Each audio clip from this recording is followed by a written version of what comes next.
হারুনুর রশিদের শাসন আমলে একটু পাগল ছিল, যার নাম ছিল বাহলুল। বাহলুল পাগলা সব সময় কবরস্থানের মধ্যে থাকতো। হারুন রশিদ একদিন আইসা বাহলুলকে জিজ্ঞেস করলো, বাহলুল রে, ও বাহলুল, সব সময় দেখি তুমি তোমার বাড়ি ঘর ছেড়ে দিয়া কবরস্থানে এসে সব সময় কবরের মধ্যে বসতি স্থাপন করো, সব সময় থাকো, খাও ওই জায়গায়, আসলে তো তুমি পাগল। বাহলুল ডাকে বলে, ও হারুন রশিদ বাদশা, আপনি বাদশা হইতে পারেন, কিন্তু আমি পাগল না, আপনি হচ্ছে পাগল, ঠিক কিনা বলেন?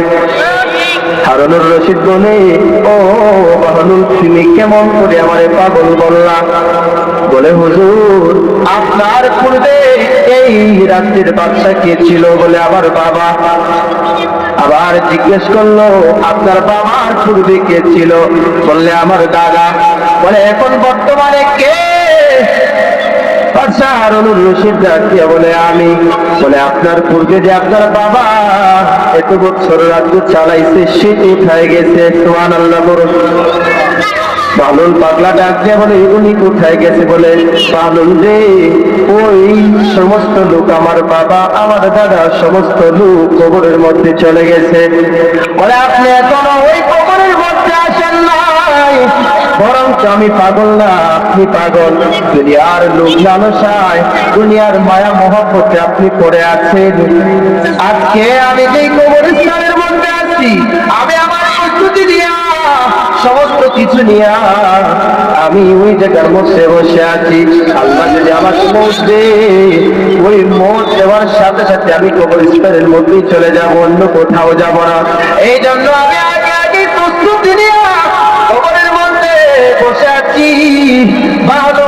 বাহলুলের এই জবাব শুনে বাদশা হারুনুর রশিদ, আব্বাসীয় বংশের আব্বাসীয় খেলাফতের মধ্যে সব থেকে নামি দামি বাদশা হচ্ছে বাদশা হারুনুর রশিদ। বাদশা হারুনুর রশিদ ওই বাহলুল পাগলার আওয়াজ শুনে, জবাব শুনে স্তব্ধ হয়ে গেল।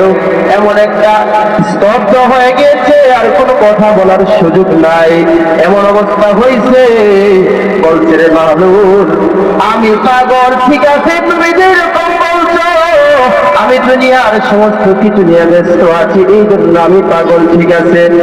বাহলুল, তোমার কথাই ঠিক।